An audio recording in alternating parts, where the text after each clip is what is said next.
So what is your biggest fear as a parent? Now, depending on where you are, depending on your location, depending on your child's age of development, depending on your child's sex, you have different types of fears. But what is your most pressing fear as a parent? Now, my name is Taharka Sankara, and I'm a licensed clinical social worker. I'm a licensed clinical alcohol and drug counselor, and I'm also certified in a trauma-focused cognitive behavior therapy.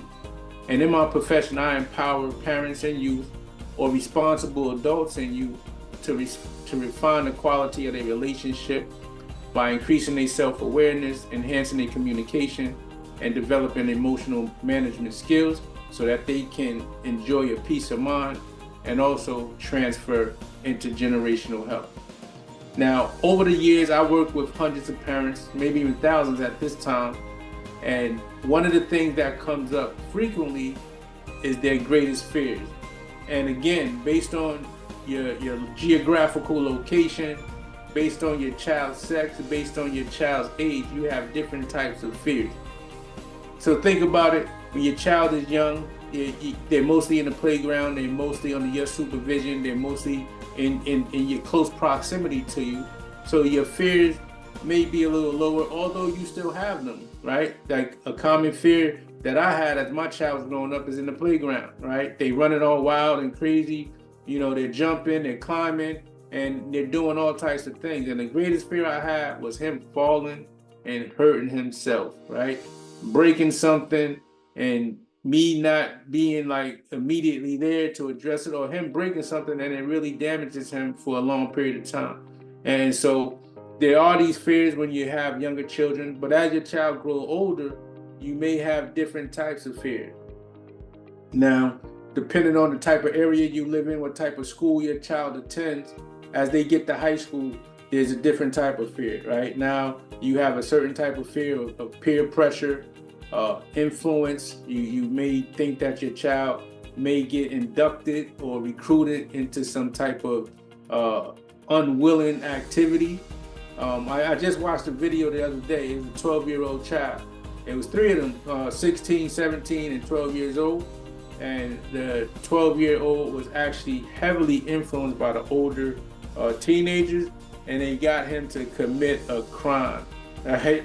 And now, the 12-year-old wasn't just totally innocent because he had already started like disobedient to his parent and not following certain types of rules.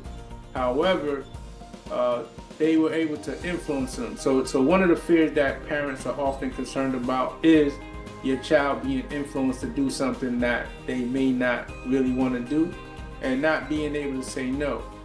And what comes up for me is, how do you manage that fear? How do you deal with fear? Do you face everything and respond to it? Or do you forget everything and run from it? So, and what I mean by respond to it, what type of conversations are you having with your child to reduce your fear? Because if you're not speaking to them about certain things, what the world is going to present to them, how they're going to be confronted in the world, how they may be influenced in the world, if you're not having that conversation, you're not responding to your fear. You're just running from it. You have it, but you're just running from it and not allowing yourself to actually deal with it.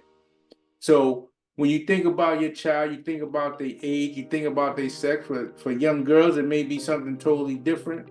And if you have a young girl, you may have a fear of her becoming pregnant too early. That's a common fear that I hear from parents who have young girls. And so are you speaking to her about sexual activity?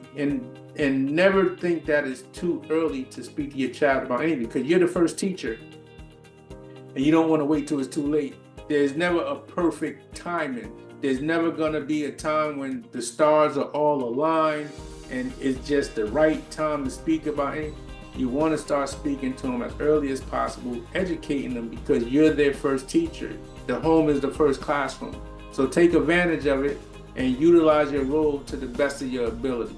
Now, if you want some support, you can join the Next Gen Parenting Group, where we have a virtual village where multiple parents are involved, other responsible adults, people who may be older, some people may be younger, but you have an opportunity to learn from each other, share some of the experiences that you may be having, that you can benefit from the village, right? And you can enjoy the parenting journey and really facilitate a process for your child.